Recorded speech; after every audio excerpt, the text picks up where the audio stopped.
안녕하세요. 김정은의 경제TV입니다. 2020년 6월 30일 제네바에서 열린 유엔 인권위원회에서 영국의 브레이스웨이트 유엔 대사가 중국의 홍콩 국가안전법 강행, 또 신장 티베트에서의 인권 탄압을 비판하는 내용의 성명서를 낭독했습니다. 영국을 포함해서 27개 나라가 지지 서명을 했습니다. 그런데 같은 회의장에서 정반대 내용의 성명서가 발표가 됐습니다. 쿠바 대표가 낭독한 이 성명서, 홍콩 안전법이 홍콩 번영과 안정을 위해서 반드시 필요하다. 이것은 중국 정부의 정당한 권리이기 때문에 유엔 인권위원회에서 다뤄질 내용이 아니다. 이런 내용이에요. 이 내용도 뜻밖이지만 더욱 놀라운 것은 이 성명서에 서명한 국가들의 숫자입니다. 무려 53개 나라나 돼요. 중국 비판 성명에 참가한 나라는 27개 나라라고 하지 않았습니까? 거의 2배나 많은 나라들이 중국 편에 선 겁니다. 이 숫자만 보면 중국이 뭘 잘하고 있는 것처럼 보입니다만은 구체적 면면을 들여다보면 그 본질이 드러납니다. 이 지도는 유엔 인권위원회에서 친중 반중 입장을 표명한 나라들의 분포를 보여주는데요. 노란색은 중국을 비판한 나라들, 즉 반중 국가들이고, 파란색은 중국을 지지한 나라들, 친중 국가들입니다. 친중 국가들은 아시아, 중동, 아프리카에 많습니다. 아시아에서는 북한, 미얀마, 캄보디아, 네팔, 파키스탄, 이란, 사우디 이런 나라들이 중국을 지지했고요.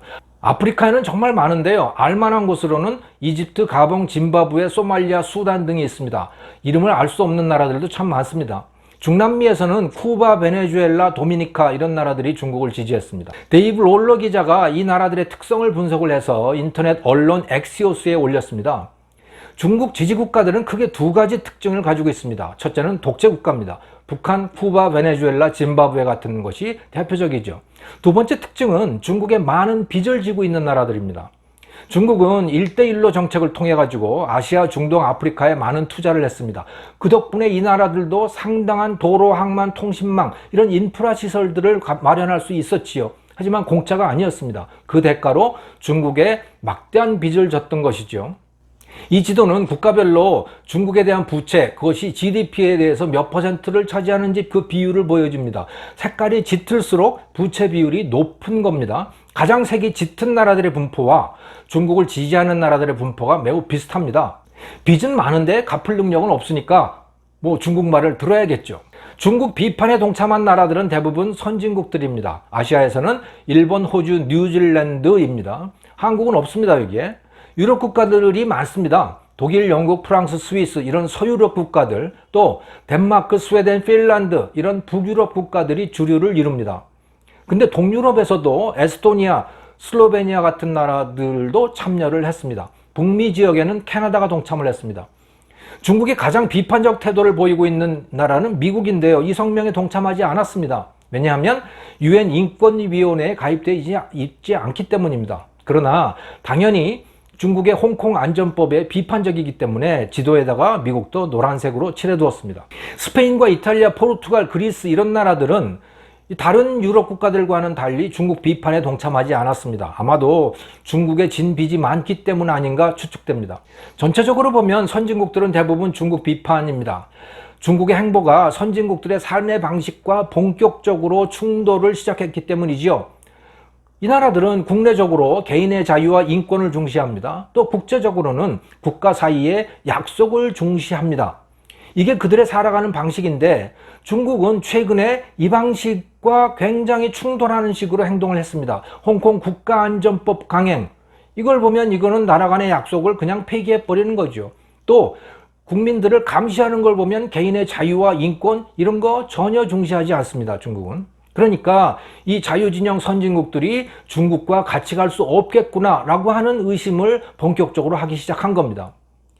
그런데 반중 국가들이 숫자는 작더라도 경제 규모 면에서 친중 국가들을 압도합니다. 미국을 포함한 반중 국가들의 2019년 GDP 합계는 44조 달러입니다.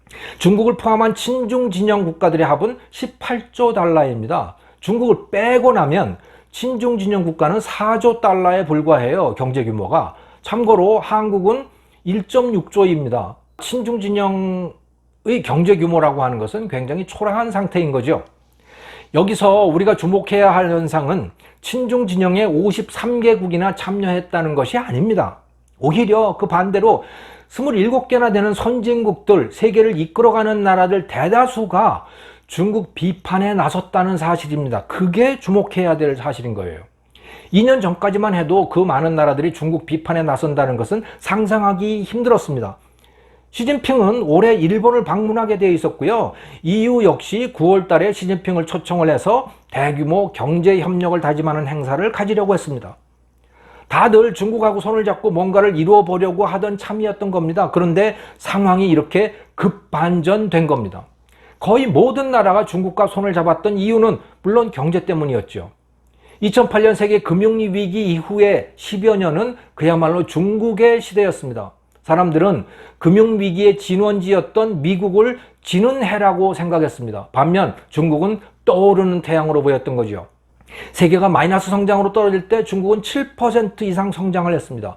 모든 나라들이 투자와 시장을 필요로 했었지요, 그 당시에. 그런데 시진핑은 1대1로라는 이름으로 투자에 목마른 나라들에다가 중국 돈을 투자해 주었고요. 또 중국 소비자들은 세계의 상품을 구입했습니다. 독일도 영국도 프랑스도 모두 중국에 수출하고 싶어서 안달이었고 중국에 투자를 받고 싶어 했습니다. 이래서 미국을 제외한 거의 모든 나라가 친중 국가가 된 것입니다.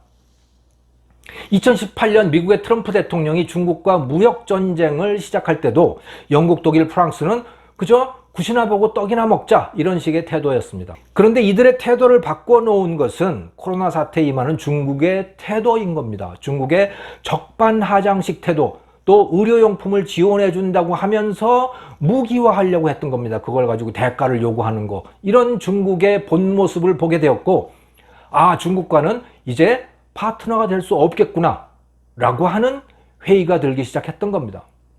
홍콩 국가안전법 사태는 자유진영 선진국들로 하여금 결심을 굳히는 계기가 된 듯합니다.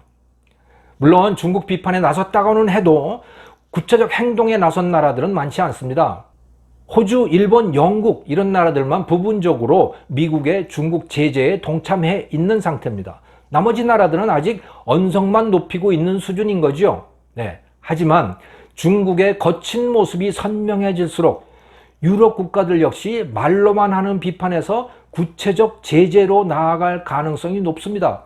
그러면서 미국과 같은 진영에 속하게 되겠죠. 세계가 이렇게 친중, 반중으로 나뉘는 현상, 또 친미, 친중으로 나뉘는 현상은 어느 한쪽이 붕괴되기 전까지는 되돌릴 수 없을 것 같습니다. 어느 한쪽하고도 척을 지고 싶어 하지 않는 대다수 나라들, 참 난감한 지경입니다. 자유진영을 택할지, 중국이 이끄는 전체주의 진영을 택할지 선택해야만 하는 겁니다. 어느 쪽을 택하든 다른 쪽을 버려야 하니까 굉장히 고통스러운 거죠.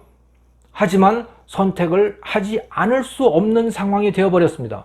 유럽 국가들은 지금 자유진영을 택했고 53개국의 개도국은 전체주의 진영을 택했습니다. 우리 국민의 뜻은 자유진영입니다. 2019년 7월에 아산정책연구원과 시카고 카운슬이 1000명을 대상으로 해가지고 한국인 1000명입니다. 미중 갈등이 계속되면 한국 정부는 어느 쪽을 선택해야 하는가 이걸 물었습니다. 미국을 선택해야 한다 78%, 중국을 선택해야 한다 14%입니다. 미국 쪽이 압도적이죠. 미국을 택한다는 것은 전체주의가 아니고 자유를 택한다는 말인 겁니다. 한국인들이 국가 돈 받아가지고 사는 걸 굉장히 좋아하는 이런 태도가 있긴 합니다만은 그래도 중국처럼 되는 것을 원하지는 않습니다. 한국인의 태도가 모순적임에도 불구하고 그것이 사실인 겁니다. 대다수의 한국인이 중국보다 미국을 원한다. 이것은 여러 번의 여론조사에서 반복적으로 확인되었습니다. 하지만 이 정권은 국민의 뜻과 반대 방향으로 갈 가능성이 높아 보입니다. 문재인 대통령이 2017년 북경대 강연에서 중국은 높은 산이고 한국은 작은 나라라고 말했습니다. 이게 뭘 뜻하는 겁니까? 또 민주당은 중국 공산당 중앙당교와 업무 협약까지 맺었습니다. 왜 그랬겠어요? 이 같은 행보는 우리 국민의 뜻과 다릅니다. 뜻을 거스르는 겁니다. 그렇게 해서 자기들은 중국 공산당처럼 영구 권력을 얻을지 모르겠습니다만은 우리 국민들은 홍콩 시민, 베네수엘라 국민들처럼 되어갈 가능성이 높습니다. 그렇기 때문에 우리가 정신을 바짝 차려야 됩니다. 행동에 나서기도 해야 되는 거죠. 김정호의 경제TV였습니다. 감사합니다.